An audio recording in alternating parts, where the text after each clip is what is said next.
Производителите на пченица од Пелагониско бараат државата според законот да оддели по 5 денари од интервентниот фонд за килограм откупена пченица, со што ќе им се доплати на земјоделците кои што пченицата ја продадоа по само 10, па дури и 9,5 денари за килограм. Ако производната цена е поголема од продажната, тогаш владата може да интервенира со државни средства за да ја ублажи кризната состојба.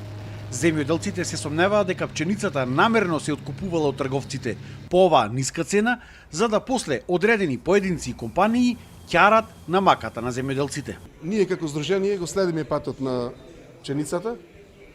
Дел се извезе во соседството, дел по гаражите кај земјоделците и дел е складирано кај трговци кои чекаат тендер за државни резерви.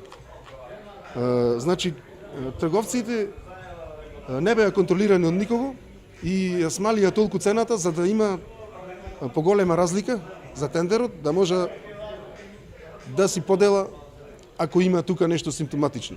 И има симптоматично сигурно. И истите актери се појавува кога ќе има тендер за стокови резерви. Земјоделците бараат побрза исплата на субвенциите за 2024, пари кои според нив само се ветувале, но никако да стигнат кај земјоделците. Бараат исто така, освен за површина и за семенски материјал, да се исплатат и субвенции по остварен принос. Трето барање значи корекција во програмата за субвенционирање за 2026. Многу има проблематични ставки.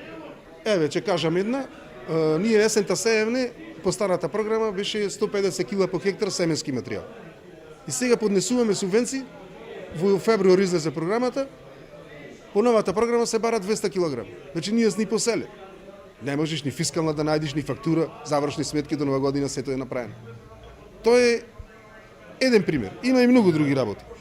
И четврто барање е да се контролира, да се намали или скроз да се запри увозот на пченица и брашно од Србија. Земјоделците овие 4 барања во писмена форма идната недела ќе ги достават до Министерството за земјоделство. За Сител, Дарко Штарговски.